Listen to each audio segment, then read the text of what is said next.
Hello, I'm Eric Corman, Communications Director at League of Education Voters, and the parent of a fifth grade son in the public school system who receives special education services. Like many of you, I'm trying to do coronavirus triple duty, working, parenting, and teaching from home. In case you're not familiar with us, League of Education Voters is a statewide nonprofit working with families, educators, and leaders to build a brighter future for every Washington student. Our website is educationvoters.org. Our vision is that every student in Washington state has access to an excellent public education that provides an equal opportunity for success. Welcome to our free online webinar series, Lunchtime Webinars. We started this series 6 years ago to share information and build knowledge on important and timely issues. Today's webinar is about student mental health supports and social-emotional learning during COVID-19. School closures and these uncertain times are difficult for students to navigate, and behavioral experts suggest that the COVID-19 disruptions will cause at least one adverse childhood experience, or ACE. Mental health supports and social-emotional learning are more important than ever. In this webinar, we've put together a great panel of behavioral health and social-emotional learning experts and school counselors featuring Tammy Bolen, Social-Emotional Learning Program Supervisor in the Office of Student Support at the Office of the Superintendent of Public Instruction, or OSPI, Ann Gray, Behavioral Health and Suicide Prevention Program Supervisor at OSPI, David Lewis, Director of Behavioral Health Services at Seattle Public Schools and a national expert on complex childhood trauma and ACEs, Jenny Morgan, President of the Washington School Counselor Association, or the WSCA, and a high school counselor in the Olympia School District, Kayla Chung, WSCA committee member and an elementary school counselor in the Bellevue School District, and Michelle Rolen, WSCA board member and middle school counselor in the Yelm School District, and Jorge Torres, WSCA committee member and high school counselor in the Tukwila School District. They will describe which services are currently available, which services are still needed, and will answer your questions. A couple of housekeeping items before we begin. You'll notice there's a Q&A function at the bottom of your screen. This is a space for you to submit questions to us. As always, feel free to send any feedback about the webinar quality to us on the chat function or at info@educationvoters.org. Welcome, Tammy, Ann, David, Jenny, Kayla, Michelle, and Jorge. Let me stop my share here so that we can all see you. Great. So we're going to start with the first question that we'll be kicking around here, which is, what are you hearing from your community and colleagues around what is working and not working in Washington State? And you can also cover what you're doing now to support students. And let's start with Tammy. What are you hearing? Okay. Hello. Can you hear me okay? Yes. Yeah. All right. So after you contacted us, I reached out to some school contacts and the Social Emotional Learning Advisory. And unequivocally, what we've heard across board is that those districts and schools that have prioritized social emotional learning, that have built-in time, built-in professional development for their staff, and intentionally woven the SEL into the instruction time throughout the day, those schools are faring far better. They're having more communication with their students because they built that connection. And it does seem that what is working is prioritizing that connection and creating plans, reaching out to not just the students, but the families, and creating plans with them, not just for them, creating the feasible plans, setting those goals together. So those are key things that I've heard across the board. Those are the things that are working. Great. Yeah, thank you so much, Tammy. And now let's move to Ann Gray, Behavioral Health and Suicide Prevention Program Supervisor at OSPI. Ann, what are you hearing? Thank you, Eric. Good afternoon, everyone. Similar to Tammy, I think one of the things I'm hearing from the field is that teachers are beginning to feel a level of confidence with the online learning platforms as far as The social, emotional, behavioral health pieces, there's still a grave level of concern out there for the students whose school was their safe place. All of the supports centered around school. And, you know, I think we're all concerned, and educators in the field are very concerned about those students who don't have the equitable access to the resources, and those that they're hearing are falling off the grid, that, you know, after many, many attempts to get in touch with students, they still are not able to, you know, communicate with them and access family members, et cetera. So I think that's, again, success around some of the academic platform pieces, but still some grave concern around the students who we don't have access to, and then those who are not necessarily potentially in the safest environment that we know school is that place. So that's generally what I'm hearing from the field. Great, thanks so much, Ann. David Lewis is the Director of Behavioral Health Services at Seattle Public Schools. David, what are you hearing? Yeah, I've talked to multiple districts, and you know, Seattle's as big as it is itself, and so I think the districts and the schools that have done a good job of building partnerships with families, because that's just what you do proactively for a child and in partnership, I think they have fared better because already you had information about them in both the strengths and the challenges prior to a pandemic occurring. But in addition to that, already knowing that there were challenges that could exacerbate themselves when this comes out of left field, it puts you in position to already have that relationship to be able to reach out and see where you can assist in that. On the additional side of that is when you have those relationships with those families, it may not be that you're reaching out to them. It may be that they're advocating reaching out to you because they trust you and see you as somebody that can additionally support when something like this comes out of nowhere and hits everybody. So districts and schools that have done a good job on that, I think, have been able to be more proactive in providing supports. And then in addition to that, have a continued partnership, even though we're not in a physical building, to continue to get us to the end of the school year to where kids are still growing, even though they may not be present somewhere. Mm-hmm. Great. Thank you so much, David. I'd like to move to the school counselors now. And Jorge Torres, I'd like to start with you. He is a high school counselor in the Tukwila School District. Jorge, what is going on right now? What kind of work are you doing? Well, some of the work that I'm doing, and I'm going to let also my peers talk about this, but you know, we have different roles as a school counselor, right? At the high school level, right now we're doing a lot of the scheduling parts of it, but we are, one of our counselors is the lead counselor for advisory, which meets with students twice a week for about 25 minutes.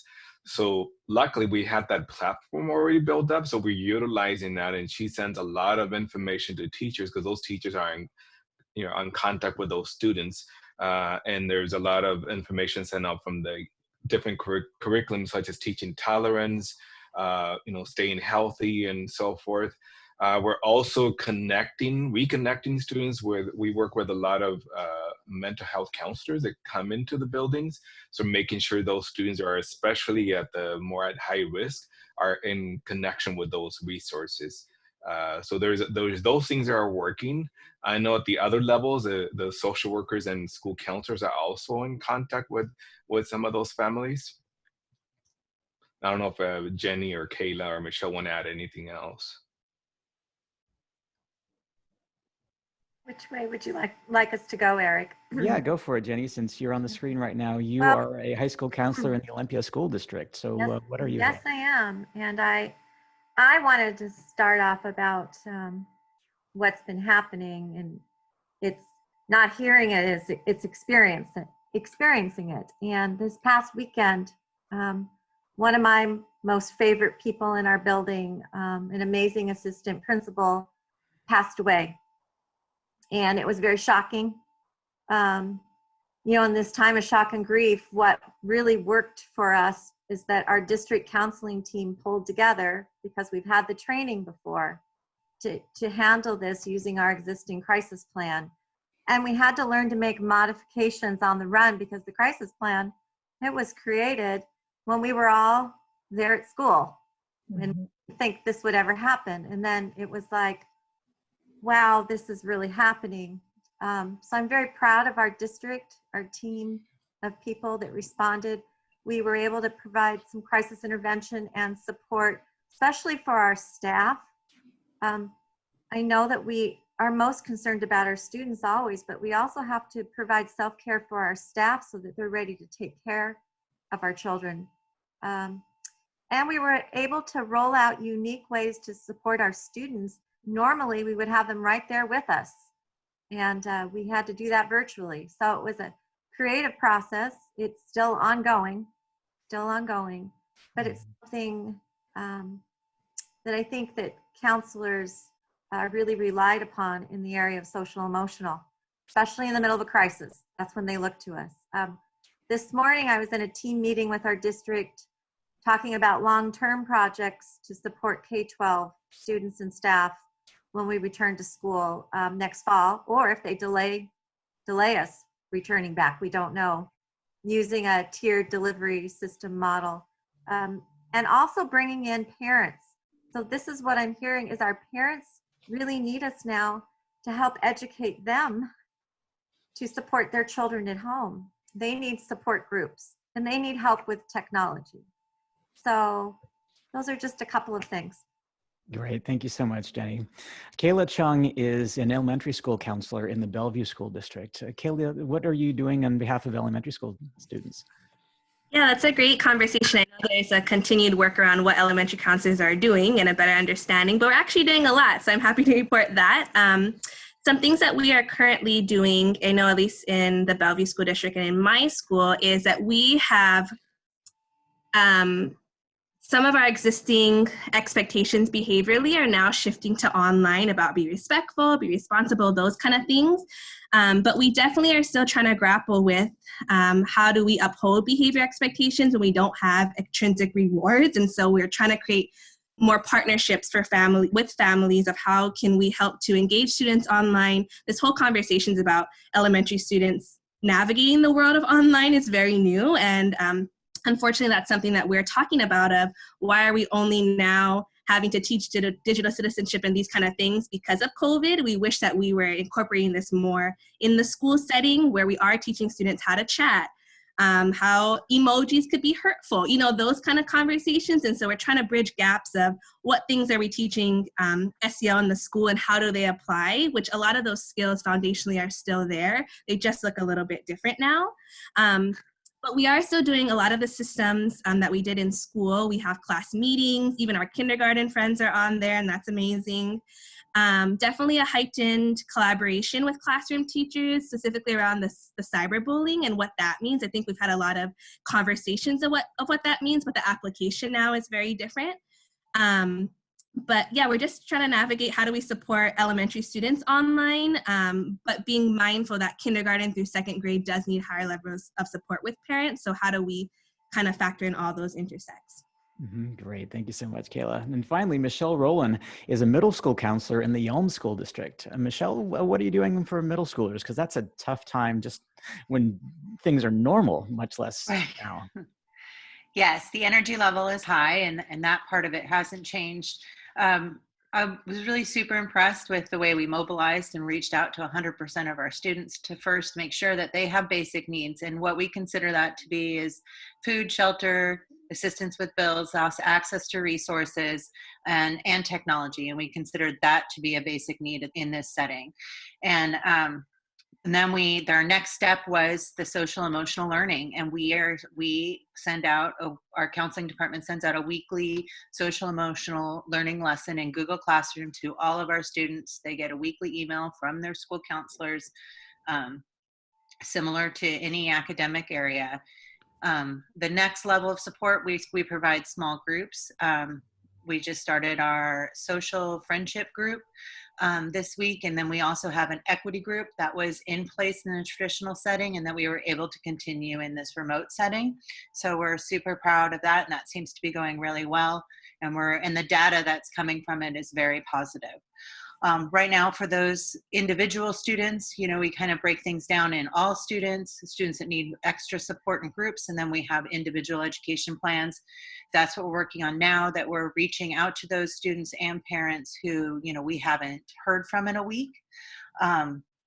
So we've gone, we want to maintain that close to 100% every week if possible. One of the benefits or the blessings in this situation is that we were able to connect with not only Washington state counselors through virtual meetings, but also we connected on a national level, and just to collaborate and pull together resources so that we could impact our students. And so the most impressive part about this is that, we all came together as a team at our school, and, and nothing was really going to come in the way of us educating and connecting and establishing those relationships with our kids.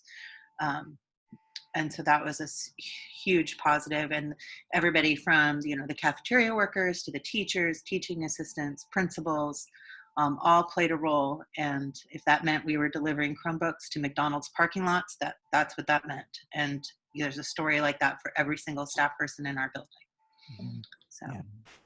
And Michelle, I just have to say, you're exactly the people that I'm hearing from that are implementing this SEL, and you just described it in an MTSS, the old triangle manner. And I'm just so happy to hear that, because that is, I think so often people don't realize that SEL should be applied within that same MTSS framework. So you provide it for all on the bottom level, then you use small groups, and then that individual support that to help those, to reinforce the skills to students who know it or who need it. So really, really happy to hear that. And also you're falling in line with what I've been hearing with those schools too, 100% of contact, whereas those that didn't, they're just not hearing from their kids. Mm-hmm. Yeah, those are great points, Tammy. And what I'd like to do now is move on to our second question, which is, what do we need now to support mental health, social emotional learning, and trauma-informed education in Washington State? And we'll take questions after that. So if you who are participating have a question for the panel, feel free to use the Q&A function at the bottom of the screen, and we will get to those as soon as we're done with the second question. So once again, Tammy Bolen is the Social Emotional Learning Program Supervisor in OSPI at the Office of Student Support. Tammy, what do we need now? We need to understand that we don't understand the impact that this is going to have on not only teachers, but also students, their families, and we need to start planning for supporting that now. So when Michelle was talking about the tiered level of support, that's exactly what we need. And we need to start right off the bat with providing the teachers with that support, because if they're not healthy, they're not going to provide the students with the education they deserve and that support they deserve. So that right off the bat, we need an understanding of how social emotional learning helps. Right now, just the benefits, the evidence base, the research has shown that it reduces emotional distress in students. Everyone's going to need that right now. Everyone needs that generally, but then it also, it makes students feel better about themselves. They feel better about others, and they feel better about school. And then in addition, it helps them and makes them want to learn. It makes them curious to learn. And so those are just a few. Those things and being put into the MTSS framework, not just a pull-in from a counselor where it's once a week, but interwoven into the school, into the instruction, the culture, because those are when you see those benefits, and they're incredible benefits. I haven't even mentioned the academic. It increases the academic skills. I think the test scores were 11 to 13% higher when they were in getting that SEL. So embedding it into every school, providing the professional development, and then having collaboration with other organizations with after school, before school programs, summer school, so that it's a culture and they're getting it all of the time. Because those are the things that help us be resilient. Those are the skills that help us maneuver this time. And you know, we know that we're going to need that. And I'm sure David will talk about the ACEs. Thank you. Yeah, that's a great segue. David Lewis is Director of Behavioral Health Services at Seattle Public Schools. David, since you just got called on, if you could go next on what we need now, that would be fantastic. Yeah, and I can just kind of capitalize on a lot of the things Tammy said. So, I mean, you know, a year ago today on a nice sunny day, many of us were on lunch break and kids were out at recess using their social emotional learning skills. And what I tell people is if you were able to test our stress response 1 year ago today versus now, I can guarantee you that 90-something% of us would be elevated. So that's our starting point every day. The SEL skills, the partnership with families, our own individual coping skills are the things that get our stress levels to a normal place. And to Tammy's point, a stressed brain doesn't do very well with recognizing emotions or regulating that, which impacts our behaviors. But the stressed brain also doesn't learn academics well. And so I think to do that as a starting point within an MTSS, because it has to be systematized, and it can't be this thing we throw in and remove. At some point, we just call that school. You know, I've had I've had some older students reach out to me because they know I travel and they were concerned, which is a skill and a way of being itself because it's empathy for them. But what I've told people is, you know, one of those kids went out to their garage and picked up a snare drum that was sitting there and started to play it. His father started helping him practice on it. And what I additionally say is when he's in his high school band being recruited to go somewhere and play, that's something that also was contributed positively during this time beyond just the acronyms or the other stressors. So kids are still developing right now. That hasn't halted, even though some other things have. So what can we do to further promote that they are still in activities involved in the community? During this 6 months, there's going to be a kid that has a growth spurt and he's going to start shooting a basketball from his head instead of his chest, and he'll make his team next fall. What are the things that we're still doing to put kids in position to look back on this time and say, I still grew and I still had something positive? I think we want to keep that in mind and be intentional about that too. Yeah, that is great. Thank you so much, David. I'd like to move on to Ann Gray, Behavioral Health and Suicide Prevention Program Supervisor at OSPI. Ann, what do we need now? Thank you, Eric. Right now, we're working very intensely on sharing of resources, communicating to districts, to teachers, to administrators, community members around the resources that are available for students, for families, for educators. As we move forward in getting ready to re-enter our schools, we need to work diligently on breaking down the barriers for access for students to mental health supports. We know those barriers are out there. We really need to break those down to make sure that as our students come back to school, our educators come back to work, that they feel supported, they know how to access those supports. One of the pieces that through legislation that will be coming on board July 1st is a behavioral health navigator will be in place in each of the 9 educational service districts. And that the primary function of this person, this position, is to navigate, if you will, the behavioral health world, the world of mental health supports, and the school world, because we know there's some disconnect there. And traditionally, historically, it's been difficult at times for building level administrators, school staff to access those supports for kids. So that is a piece of work that we are working on really diligently right now at OSPI to make sure, in collaboration with these positions, will be in the ESDs and will be hitting the ground running to make sure that we're working in support of making sure our kids access every support they need as they come back to school. Great, thanks so much, Ann. Jorge Torres is a high school counselor in the Tukwila School District. Jorge, from your perspective, what do you think we need right now? Gosh, this is a very good question, and you know, give it a lot of thought. And I think COVID-19 has brought up obviously a lot of health concerns and safety, but we really need to utilize all the resources. We need to look at things from an equity perspective, because a lot of our students, especially those tier 3 students, are ones that are the most vulnerable students. And I'm thinking that particularly in our school, like our students of low income, indigenous, and students of color, students with disabilities, English language learners, undocumented students, homeless, LGBTQ students. Those are the students that really think about all this. And when we come back, I think we have to really look and see, okay, who do we need to have at the table to make sure their voices are heard? And when we're implementing things, who do we need to invite? I don't think this is just going to be a school or building decision to move forward.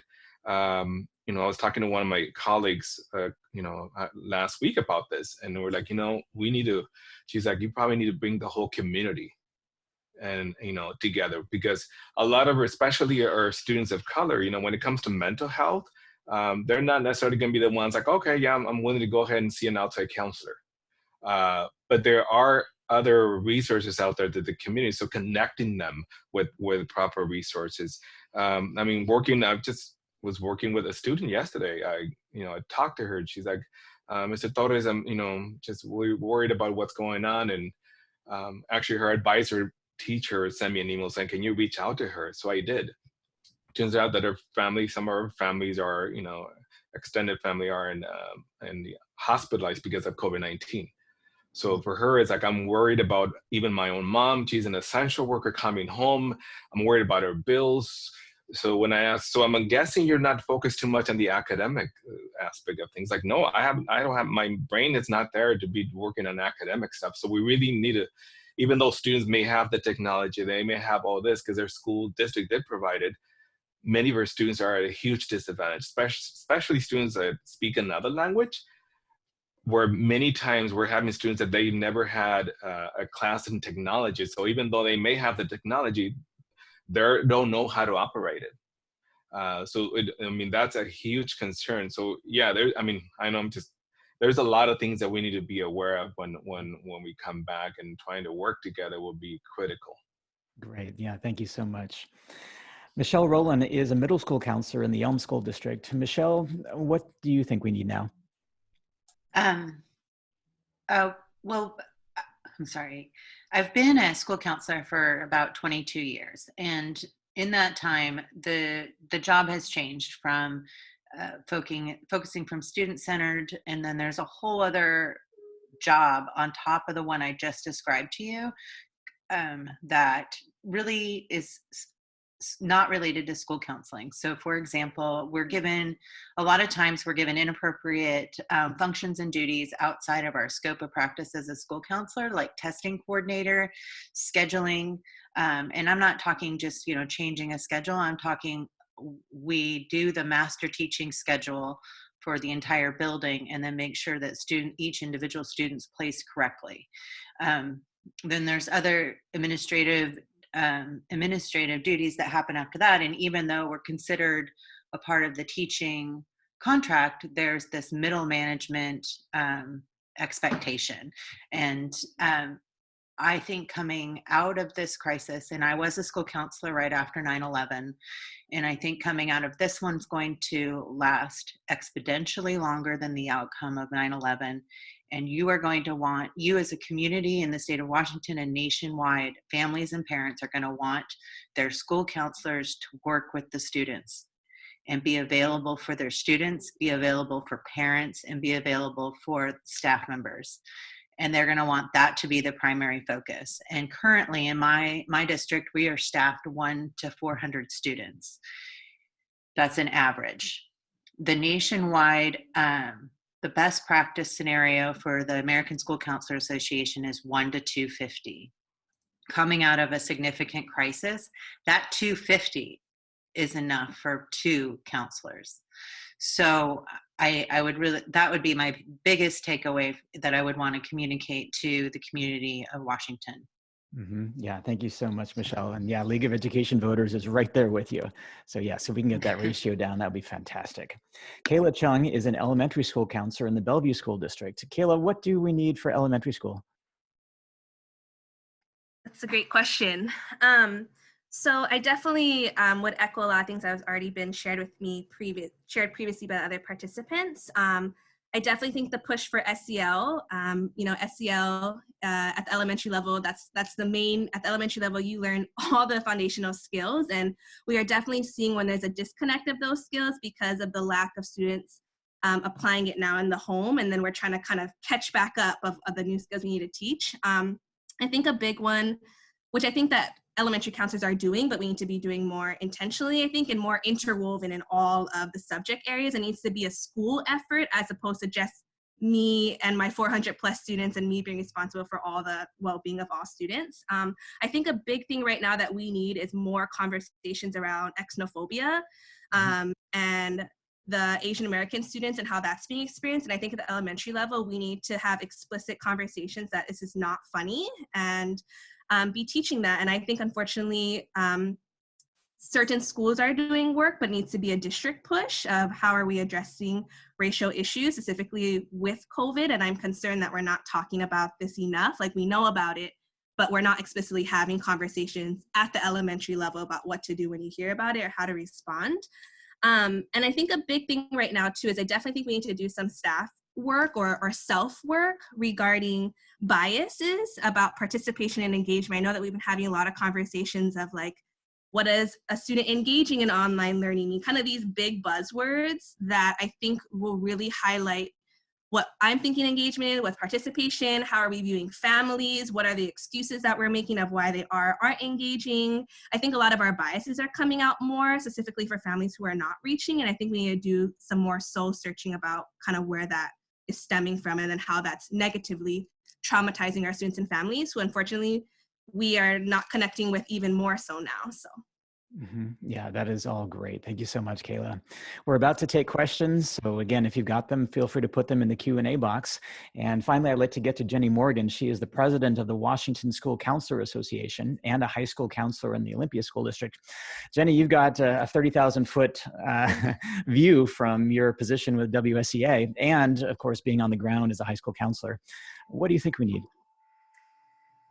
Well, as president, I need to be able to say this for our school counselors. Now is not the time to cut our school counselors. And after this past session, money was cut that would have added school counselors to high poverty districts.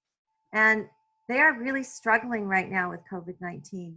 Our association has also heard from counselors around our state that will be cut this year coming up because of budget issues. And I believe it's just not acceptable. We talked about ratio earlier. Michelle, you did a great job with 1 to 250. Our state is approximately 1 to 482, with some of our elementary schools exceeding that. And then our association picks up and hears that we may have more cuts. This isn't the time. Our students need us. Students are experiencing real trauma and they need a solid support system to return to. Okay, yeah, that's great. Okay, thank you. I think, sorry, I'm just going to jump off of what Jenny's saying, and Kayla and Michelle. I think now more than ever too that the professional development to all the teachers around social emotional learning, because understanding that ACEs, you've got these risk factors that create the stress and the ACE, and the SEL provides that protective layer. And so we can't expect a counselor to do SEL for all the students effectively. It has to be interwoven within the classroom. I'm sorry I sound like a broken record, but it's really imperative that be the understanding and understand how it benefits. That the counselors really should be supporting the teachers, okay, who are supporting the students, that they have a much smaller classroom, a much smaller ratio, and are with the students more often. So it just understanding how imperative it is to get those SEL skills into the instruction and throughout the day intentionally. And Tammy, I think you're so right. The counselors are right there with the teachers helping to support them, and they need us because they have my husband's a middle school math teacher, and he's been trying to do math lessons by Zoom. And, you know, we need to be here just to support them through it, most definitely, and to help them be able to carry out their curriculum. And then if I can add, Tammy, thank you for bringing that up. And Jenny, as you know, youth suicide is the second leading cause of death in Washington State. I'm wonder how that is going to be impacting students now with COVID-19, and especially those students that are at a disadvantage. They're thinking again of our LGBTQ students that are at home with maybe their parents are not aware, they're not out to their families, and if they're not with affirming adults and peers at the schools, which is how they feel supported, I'm really worried about those students that are not getting that support.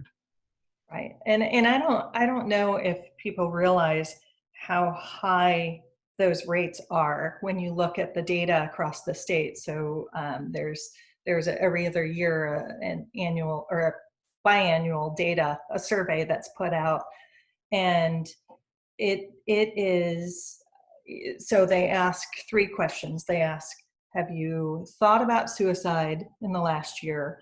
Have you made a plan in the last year? And have you tried to commit suicide? The attempt at suicide is an average for 8th, 10th, and 12th graders from 2018 data is 10%. 10% of our students are attempting suicide. And then, of course, it goes up higher as you look at planning it, and then previously to, I don't remember off the top of my head, otherwise I'd tell you those percentages, but understanding now, so that was the data from 2018. Now we have these stressors. We have people losing their jobs. We have people losing their homes. We have people in isolation, and we are human beings made to connect. We are wired to connect, and now we're suddenly in this isolation. It is imperative that we put these supports in, because it's going to be bad if we don't. I want to piggyback a little bit on something that Kayla said a little earlier around the entire school community wrapping around the students. And the counselor, I am a former school counselor, so I can say this with pride, the counselor is that key person within any school who can support all of the staff members around the relational strategies that, as Tammy said, are going to be imperative as we go back to school. Every person that works in a school building has the opportunity to impact a student in that relational way. And it's going to be so much more important than it always has been for everyone to feel supported. And the counselor is that key piece. I talked a little bit ago about, our community supports around mental health, suicide prevention resources. And of course, we want to access those individuals, but we know that kids are drawn to the people they work with, see, and get that support from every single day. So I just can't echo enough that the role of the counselor is going to be so imperative as we move forward. Yeah, that is such a great point, Anne. Thank you so much. And I would like to move on to questions because, as you can imagine, with hundreds of people participating, we've got a lot of them. If you do have a question, just use the Q&A function at the bottom of your screen, and no question is too basic. So let's start with this one. I would love to get the panel's discussion and the suggestions on managing screen time during stay-at-home. I have a 12 and a 15-year-old, and it's a constant struggle to get them to do anything that's not on screen. Both my wife and I are working from home on computers, which makes it even more challenging. Also, I'd like to strike a balance between setting hard and fast rules and helping them to make good choices for themselves.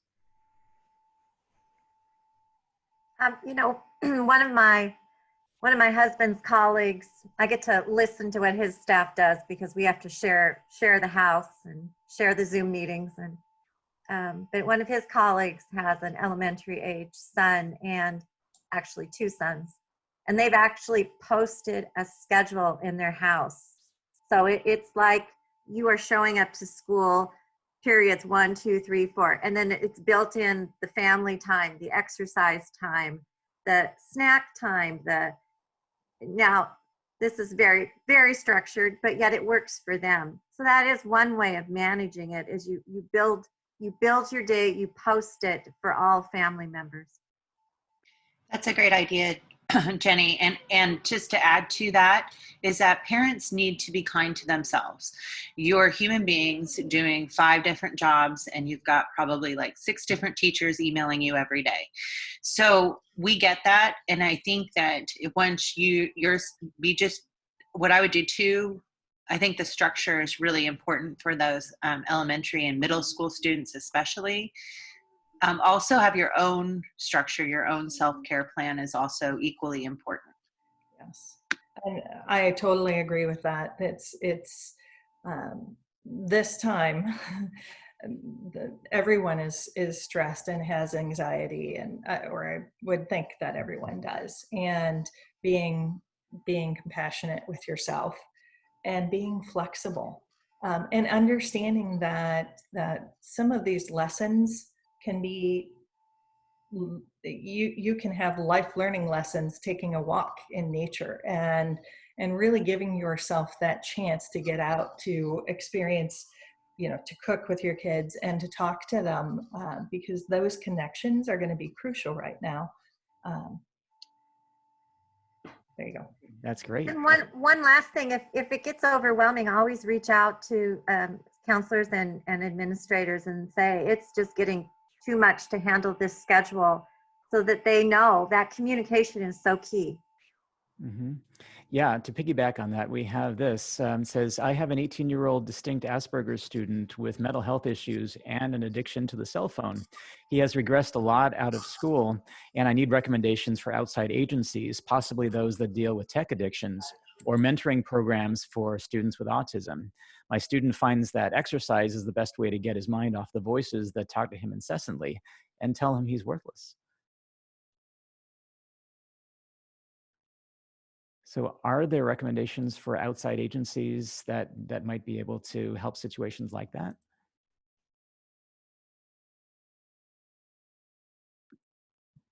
We have on our COVID-19 page, which is on the OSPI website, we have a link for an abundant number of resources for student safety and student well-being. I would encourage anyone to look at that particular site for resources. I'm not just in this moment couldn't cite one specific to that request. There's also on the suicide prevention page, I have a list of behavioral health supports and resources. There are many, and I'm quite sure through Child Trends would be something that's coming to mind. Certainly Seattle Children's Mental Health may be able to support this request as well.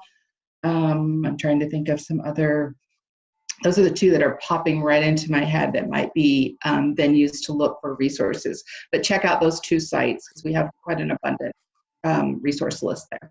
Great, thanks so much, Anne. Here's another question. Any ideas how to get training to help elementary counselors be better equipped to support students and families through all the effects of this COVID time? Or do we just rely on our ACE trainings? I feel like I need something more specific.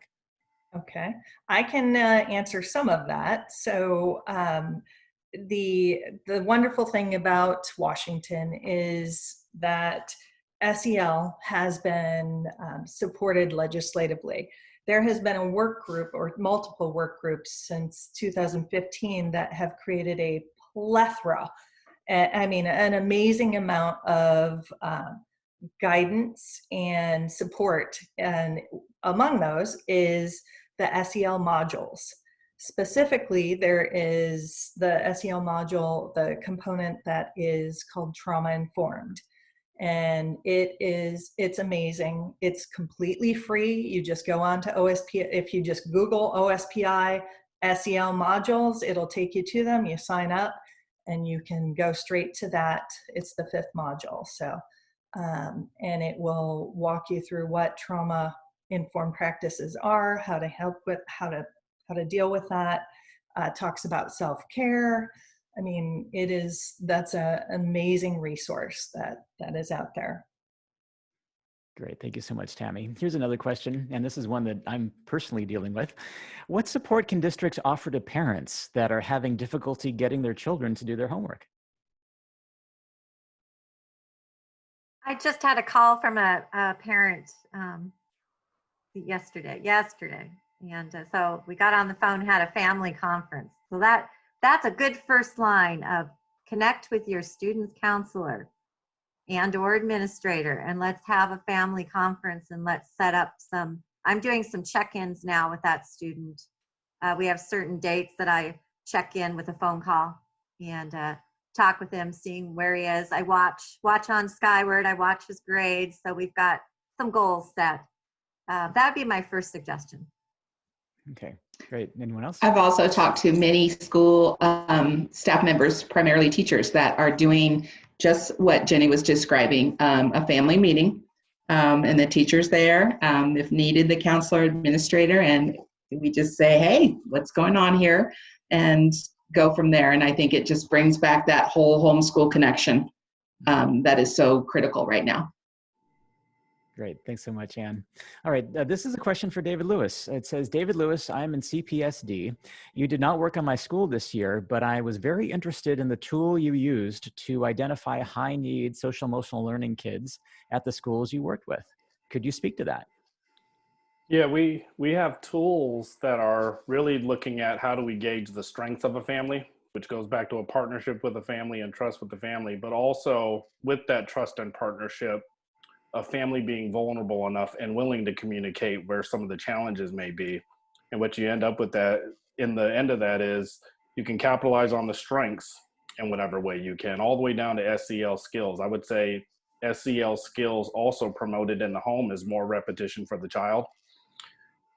If you can clearly identify what the risk factors are, or whatever those circumstances are that are causing that elevated stress. I mean, really what ACEs and trauma is an elevated stress response. If you can clearly identify what that is and put something in place to mitigate it, now you've assisted that family, which is the environment that child is living in. And you've also assisted that child to not have a brain that's flooded with stress chemicals, which then allows them to effectively use their social emotional learning skills, as well as grow academically and feel better about themselves. And so we are developing tools like that in Seattle that date back to broader research here at University of Washington that are taking more of that approach than just somebody who walks in as the expert, assesses a family from their lens where they understand their circumstances and their child more than any of us because they've been with them, and then taking that information and partnering with them to do something that's sustainable for them more long-term so they can be independent on growing that independent household with that dependent child into an independent adult that has all the skills and is successful out in the broader world eventually. Mm-hmm. Great. Thanks so much, David. So here's a question. How, if at all, are you working with local child care centers and after-school programs to provide mental health supports?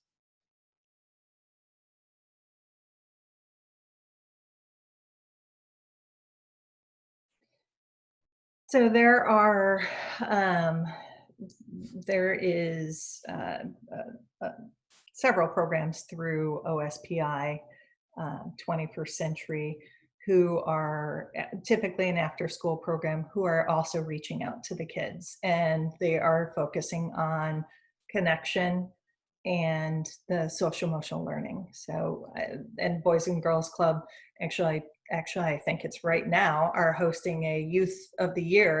It would normally be an in-person conference, but they have also been supporting the students and reaching out to the students. Of course, these are students that attend, have typically attended their programs, but I know that's, and then because, as you all know, domestic violence has been reported to be going up, or assumed to be going up. Numbers are actually going down, but then when they look at the data that correlates to it, they're assuming that there's just not as many calls because people aren't safe to call. But we know that child abuse is also goes up with domestic violence. And so there's a whole team at OSPI that's working on how to identify, because typically we have teachers and counselors and those that have access to the kids to help understand and report that as well.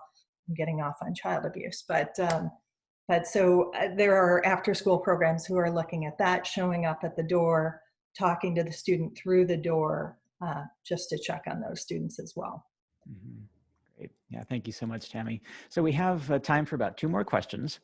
So we'll start with this one, which is when the panelists are referring to contact and reaching out, what are the forms that you are using? Are you phoning students? And if so, do you use your personal phones or something like Google Phone? Or do you just use email or Zoom or other ways to contact individual students and families? I can start with that question, Eric. Great, At our school district has provided staff with Google Voice phone numbers, because we had that question. It's like, how are we going to contact students? How are they going to contact us? And again, abiding by our association's ethical standards, we would make sure that we didn't want to use our personal phones. So they provided us with Google Voice phones. And so when we contact the students, the way we've done it is we text using that phone saying, hey, this is Jorge Torres, your counselor from Boston High School. This is my Google Voice number. I would like to reach out to you. Is it better for me to contact you through this way, or we can do a Zoom meeting or email? Please so at least we're giving them options to whatever, because again, we have to be mindful of how their household is looking, right? Because there could be a family with many members there that they're not going to maybe feel comfortable just having a conversation with you. So give them the option of whatever it is that they can use. So yeah, we like 3 different ways. Mm-hmm. Great. There's also an app called Wave that your school number gets transferred to your cell phone. So I've been using that. Mm-hmm. In Olympia, we've been using Remind, email, a lot of email. We can also Zoom with them, but students, when given the choice, would rather have a phone conversation with you. And we are not using our personal phones for that, no. Yeah, in Bellevue School District, we're not using our personal phones either. All elementary, middle, and high, we're using the platform of Microsoft Teams. And so that's how we are doing assignments, and you can chat with students, call, just phone or through video, and our office phone numbers from our counseling office are synced to the Microsoft Teams. And so that's the way that we're using it. But again, it's hard. I think the challenge of using a system that requires using the internet is that if a student's not online, then we're not able to reach them since we don't have access to like an actual phone. Great. Yeah, thanks so much, Kayla.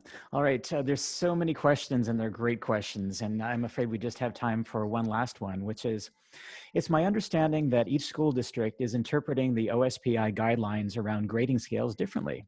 How do you expect that these different grading scales will impact students' mental and behavioral health differently?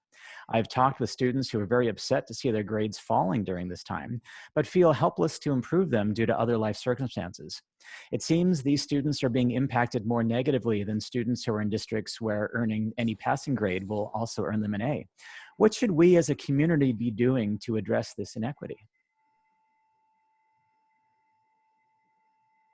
Sometimes I sound like a broken record and I don't mean to, but what I would suggest, not knowing what the agreement was and what their school board has approved, but if there's issues and you're feeling that your student is stressed out over grades, that's the red flag to call the counselor.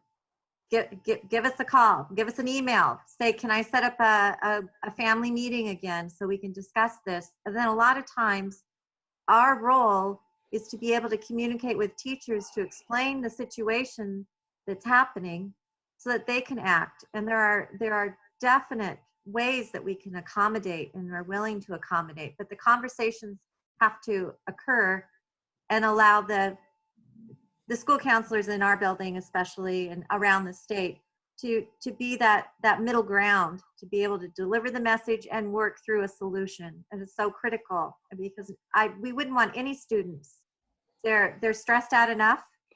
Let's see what we can do to alleviate it. That's our job. Great. Yeah, anyone else? Okay. Well, thank you, Tammy, Ann, David, Jenny, Kayla, Michelle, and Jorge. And thanks to all of you for participating and submitting questions. If your question was not answered, Tammy, Ann, David, Jenny, Kayla, Michelle, and Jorge, how can people contact you? Would you like to use the email addresses that I have, or is there another way? Yeah, the email address is the best way for me. Yes, right now. likewise. Email address. Yeah. I agree. Okay, great. So then what I'll do is include your email addresses in the follow-up email that I'll be sending out in about 24 hours. Also, League of Education Voters has collected resources available in communities across Washington state to help us get through this difficult time. You'll find our COVID-19 resources page on our website, educationvoters.org. One of the social emotional learning resources we particularly like is the Second Step resource page for educators and families created by the Committee for Children. I will include that link in the follow-up email that you'll be getting in about 24 hours. Our next LEVinar is Wednesday, May 13th, and it features community leader Trish Molinas-Zico of the Technology Access Foundation on Now is the Time to Redefine School. She will share TAF's vision of building a more impactful education system that disrupts centuries of racial inequities, enables us to bring out and nurture the genius in every child, and honors teachers as professionals. She'll go through short and long-term goals as well as what needs to be true to implement that vision. You can register by visiting our website, educationvoters.org, clicking on events, then lunchtime webinars, and I'll also send you registration info in the follow-up email. And on Friday, May 22nd, Washington State Superintendent of Public Instruction, Chris Rakedahl, will be returning to discuss continuous learning around Washington State. I'll also include registration information for Superintendent Rakedahl's LEVinar in the follow-up email. Feel free to share both of those registration links with your friends and colleagues. Thank you to each of you for joining us today. If you have additional questions or comments, please send them to eric@educationvoters.org. That's spelled A-R-I-K @educationvoters.org. A recording of today's presentation will be available on our website, educationvoters.org, and will be sent to you in that follow-up email, which you'll be getting in about 24 hours. Feel free to share with your friends and colleagues. If you'd like to learn more about League of Education Voters or support our work, please visit our website, educationvoters.org. Thank you again for attending. Each of us has the right to feel safe and valued. We hope you'll join us at future webinars. And Kayla, David, Michelle, Ann, Jorge, Tammy, Jenny, and I think that's everyone. Michelle. And Michelle, yes. Thank you. Thank you, thank you, thank you so much for joining us. All right. Thank Thank you, you. everybody. Thank you. Yeah. Take care.